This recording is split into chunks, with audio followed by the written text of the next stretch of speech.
Hi, Lisa Peterson. Welcome to my channel. Today, I'm having a conversation with my good friend Tracy Crossley. We're talking about women's rights, and we're talking about women's rights at the beginning of February 2025, which is a time for many of us that we feel like our rights are being perhaps trampled on, would be one way to say it. That might be too extreme, but there's a lot of concerns about things that are happening. And we wanted to talk about where women are with our rights and our ability to make decisions and to make an impact in the government that we reside in. And I want to give a little backstory about me. And I haven't really talked this that much about it on this channel, but I was a lifelong Republican. Pretty common for people who go into finance, surrounded by Republicans, definitely drinking the Kool-Aid for many years. And it wasn't until I think the end of Obama's presidency and the run up to the successor that I started to really struggle with whether or not I aligned with the policies that Donald Trump was talking about. At that time, I wasn't deeply concerned, but I got to the point where when that presidential election took place between Hillary Clinton and Donald Trump, I abstained. I did not vote. And that was the first time I had not voted in a presidential election. I couldn't sort through support of either of them.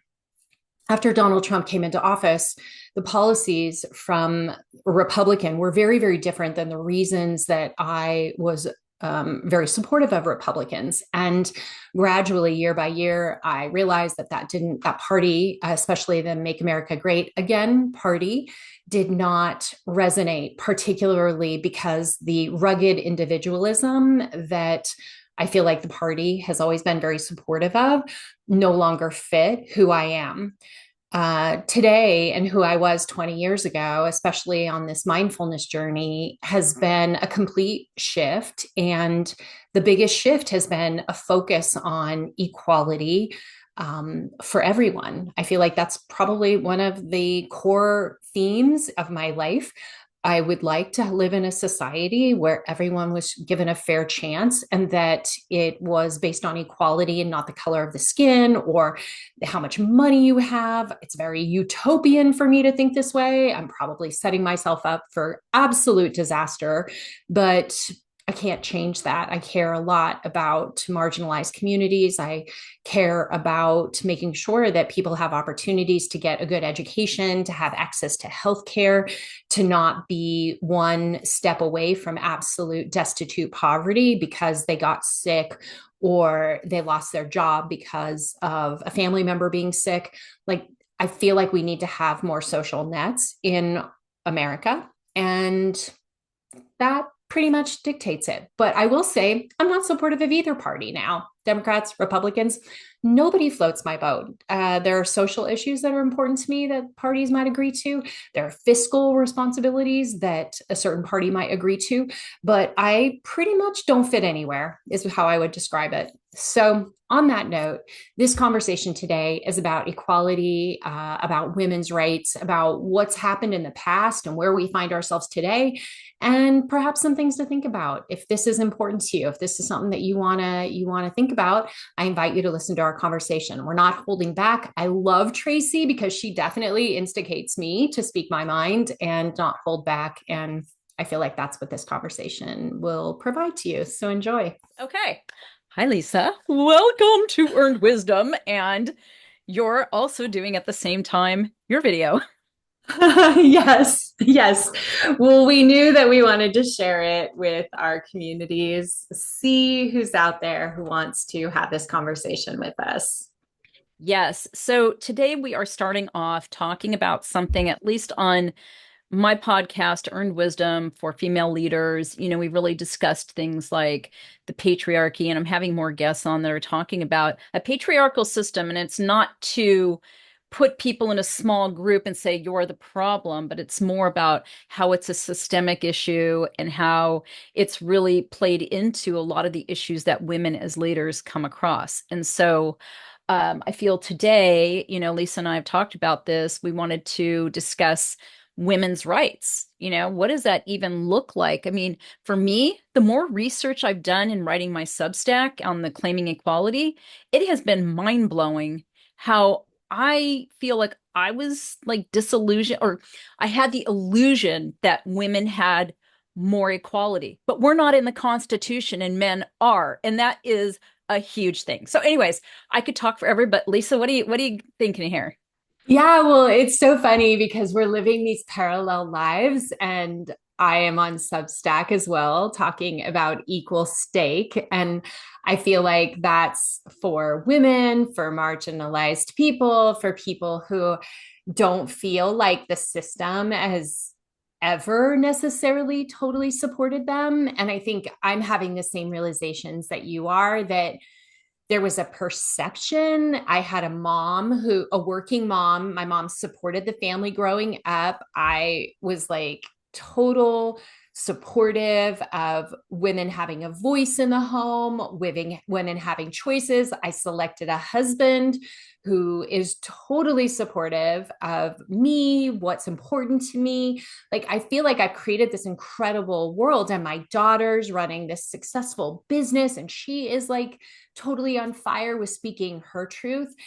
And then I look at the data, right? This idea that even though we make up over like 50.5% of the population in the United States, women, um, we only have very small levels of representation at the highest levels, whether that be in the government, in the corporations, in these really important industries like, banking, healthcare, education might be the one exception where women have more influence. And yet, what do we see? That's one of the departments that's being decimated. And so it's just really challenging right now to realize that there have been hundreds of years that a change could have been made for women.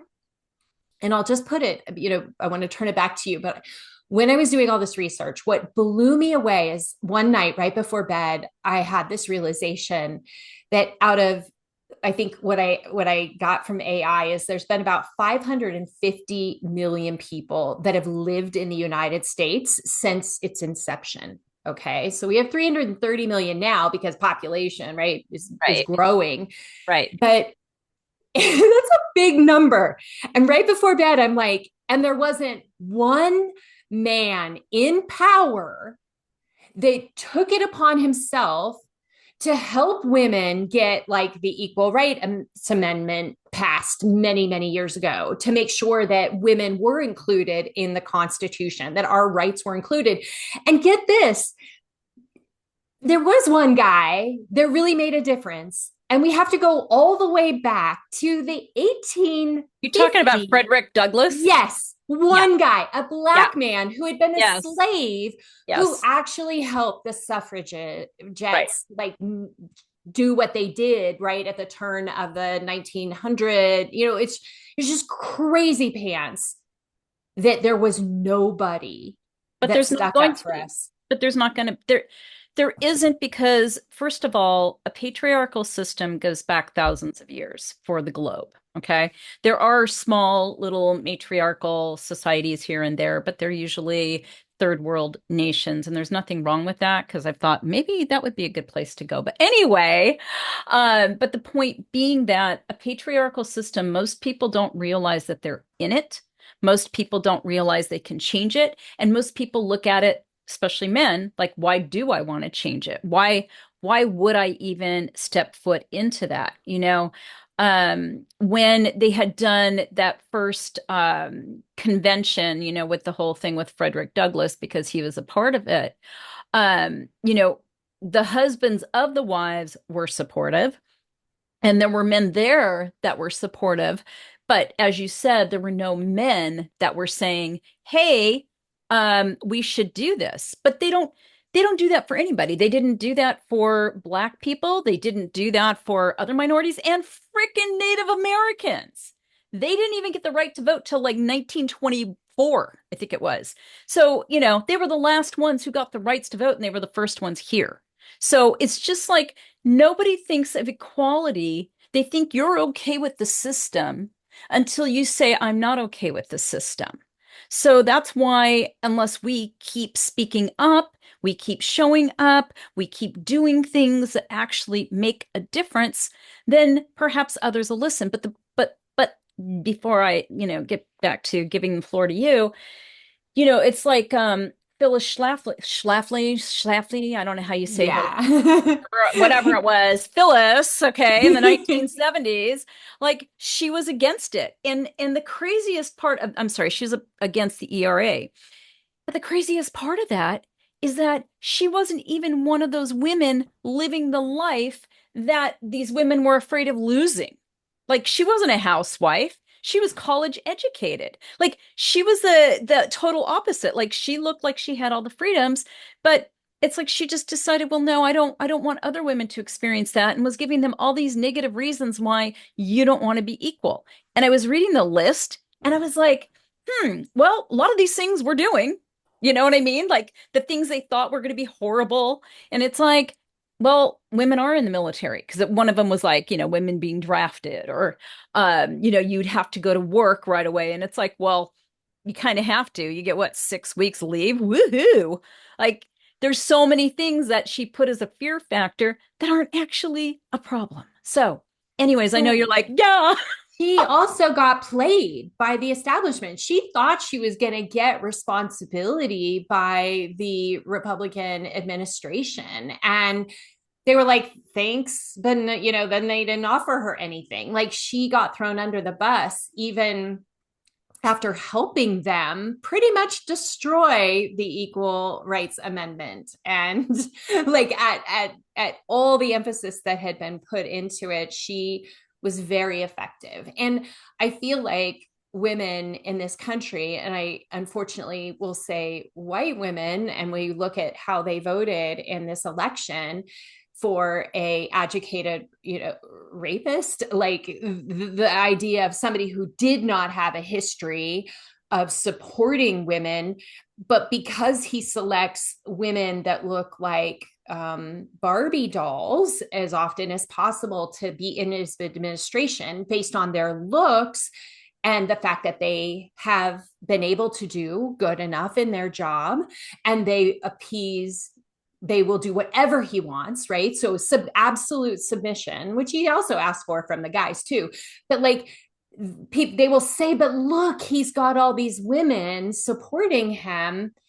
And yet that isn't actually true, because if you're just showing up as a person who's like a talking head who only does whatever somebody tells you to do, you actually have no agency. And we don't want people, whether it's a man or a woman, we don't want people in positions of power that pretty much just say whatever you want them to say. They don't have a Yeah. thinking, right, capability. So it's just a very, very strange arrangement because there isn't respect for what it means to be a fully individualized, capable human. Right. We're not taught that from childhood either. We are taught to be, I was taught to be a housewife like when I was 7 years old. It's like, here, learn how to cook, learn how to knit, learn how to do this. But I never was held back. I never was also motivated either to become anything.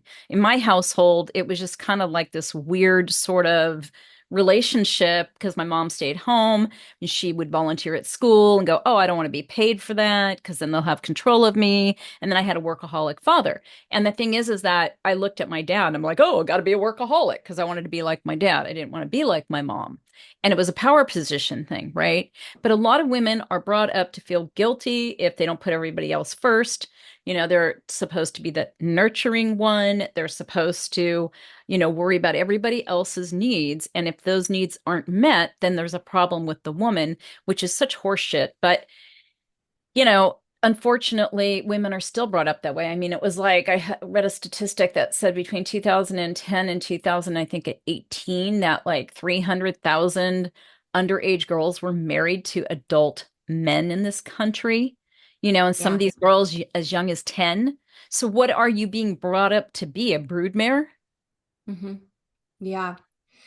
It's shocking. Absolutely shocking. Like people can't even get their head around it if that's completely different than the idea of that even being possible. Like when I read that same article, it was like, how could we allow this to happen? But let's go back, right? I mean, I don't know about you, but one of the reasons that, at least for our generation, right, we're both, what are we considered? Gen X? I Gen always X. get confused. Yeah, so I Gen know. X, I mean, edge of baby boomers, whatever. But the objectification of women, and like, I'll just go straight to me. I grew up being told, whether it be by my father or by the society I live in, that everything was about what I looked like, more than that would be more important than anything else.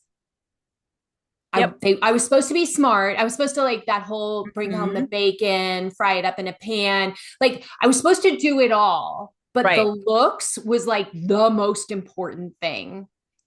Yes. And no surprise that, I live in Arizona, and I live in Sedona, and Sedona is like rural, more rural, tourist community. But when I go to Phoenix area, it's quite common that you see women who have a lot of work done on their face to look younger, right, than they are. And the pressure to conform is so high that I feel like we end up giving up our agency of like what we're really capable of, because Hmm. we're so preoccupied by like what we wear, what, our face looks like, whether we have wrinkles or not, whether we're like exercising enough. Like the pressure around what we look like, to me, is still very, very high. I don't think the internet has helped it. But what's so crazy about it is it's like the preoccupation of women on average goes to that versus our rights and like Right. our ability to have equity in the society that we live in. Well, I think even with what you're saying, there's also this idea that it's women against women. And, like a lot of the judgment for looks comes from other women. And I know because I've done it. I'll see something and I'll go, wow, why did she do that to her face? Like you were talking about. And we have a lot of that out here because I'm in LA. So, but it's the thing of women compete with women. I had on my latest Substack, I was talking about how, there's this tall poppy syndrome, and it's about cutting women off at the knees that are successful and smart. And it's not just men that do it, although major amount, like I think it was like 4,700 people filled out this survey, and it was like 75% the reason why they do it is jealousy. There's all of these reasons that are all emotional in nature on why they want to hold a woman back, which basically comes back to their own lack of self-worth. But with women, there's this thing that it said, I'm gonna probably chop it up, but where women basically like to be around other women where there's an equal sense and there's an equal distribution of power. So if somebody comes along and they're not as powerful as you, then you feel like you can kind of lord over them. But if all of a sudden you're threatened by them becoming more powerful than you, then they'll talk behind your back, they'll backstab you. They'll just be a thorn in your side. And so it's like, well, then how committed are women to other women? Yeah. I feel like the training of this starts really, really young. I was bullied pretty badly in like sixth grade, seventh grade, eighth grade, and then again, maybe in ninth and 10th grade. And it was all women, it was never men. And it gave me inferiority complexes about like, how did I fit in the grand scheme of these groups that I was showing up in? I felt like it was a training ground for like being that becoming something that I really wasn't. Like I Hmm. wanted to just love everybody. I wanted to be friends with everybody, but I was shown early that that wasn't going to be the case and that I needed to watch my back for how I was being treated. And then when that happened, then I would get caught up in it, right? Because I'm like afraid and insecure. And then I would do bad things. I don't think I was like ever a bully, but I was definitely manipulative because I was trying to find my way in Hmm. the whole context of what was going on. And it would plague my life over and over again that women were the ones that caused me the greatest um, challenge at work.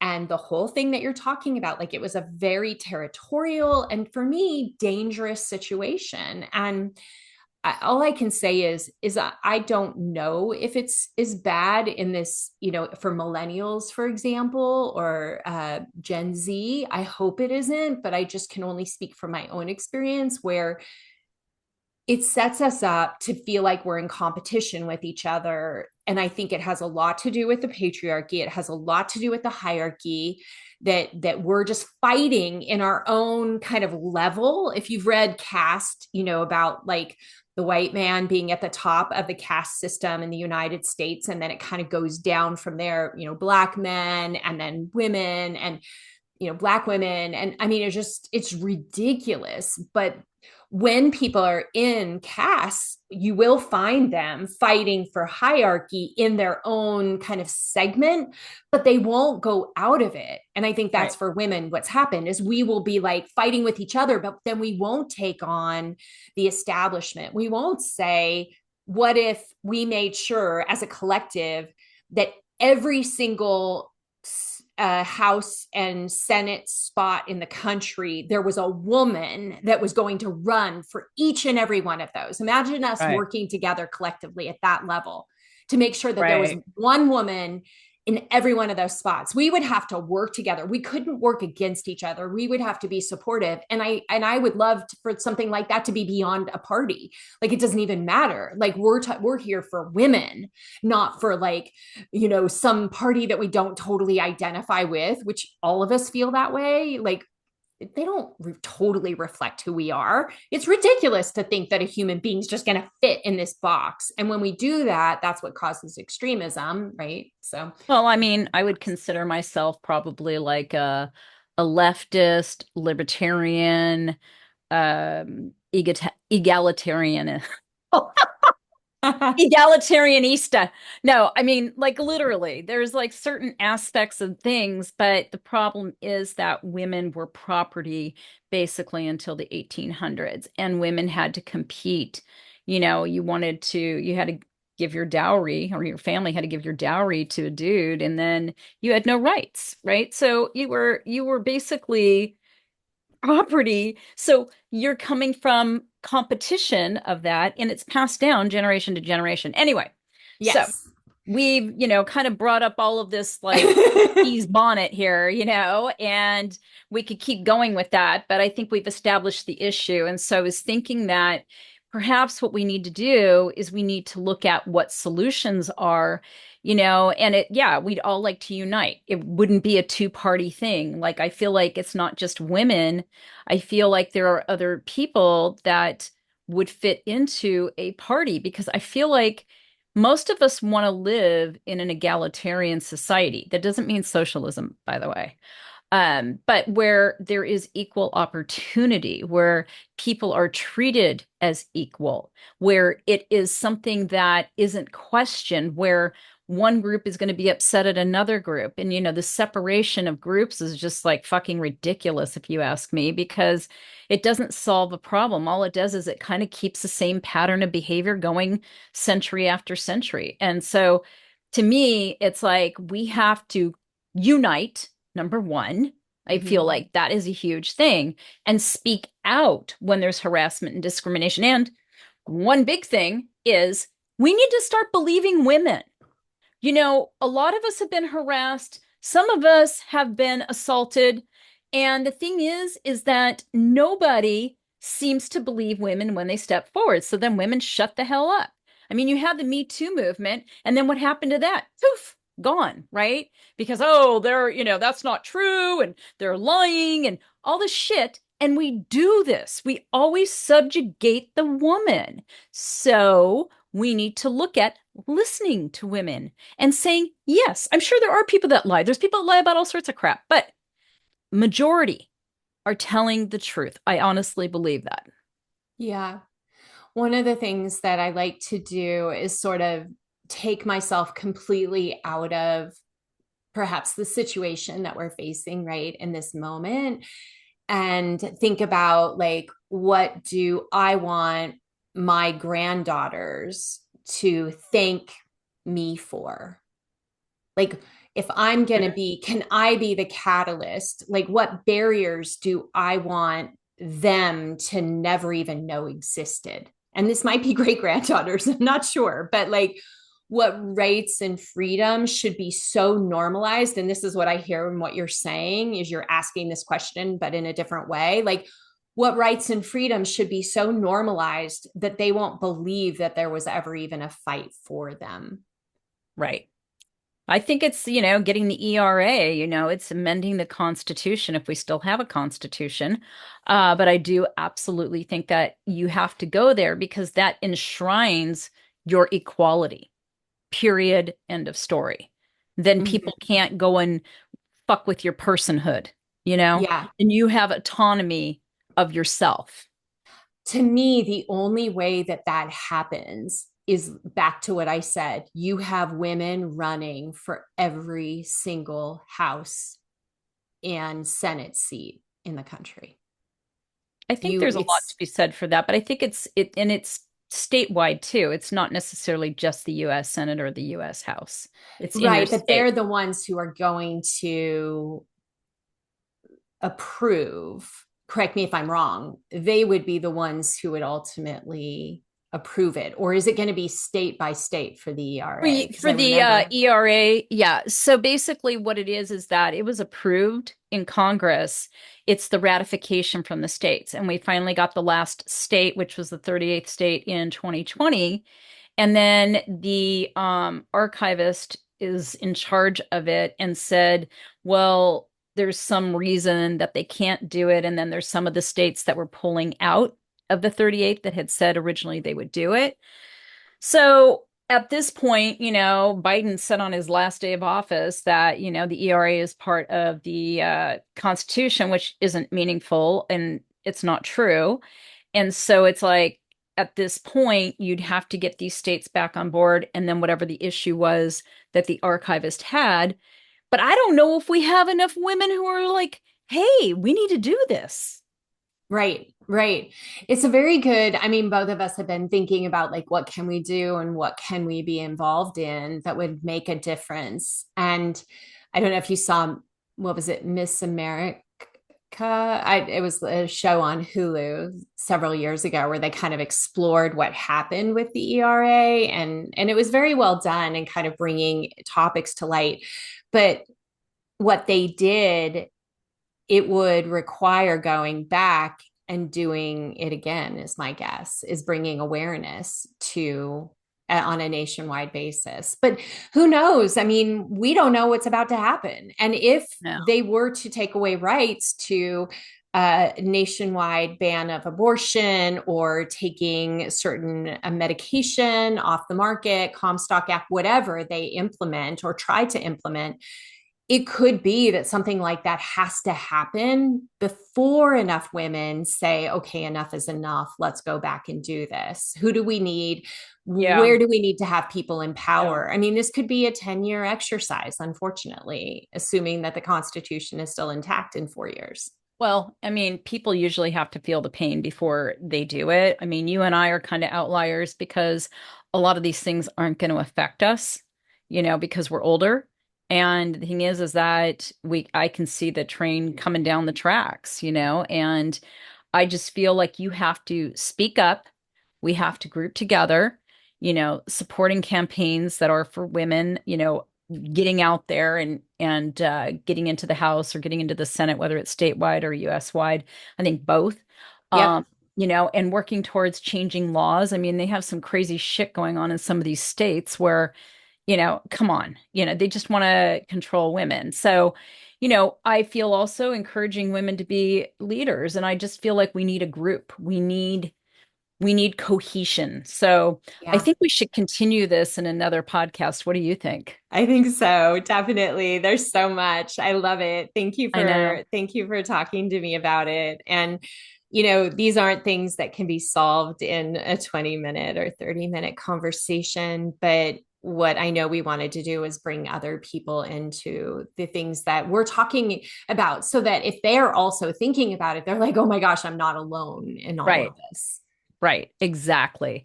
All right, everybody. Thank you for listening. And please feel free to write to us. You can write to me, Tracy at tracycrossley.com. And Lisa, you want to give your email? Peterson at wealthclinic.com. Yeah. And then wherever you find this online too, you can comment there and we'll get it. But, anyways, everybody, thank you for joining us. And we will see you on another episode. Take care.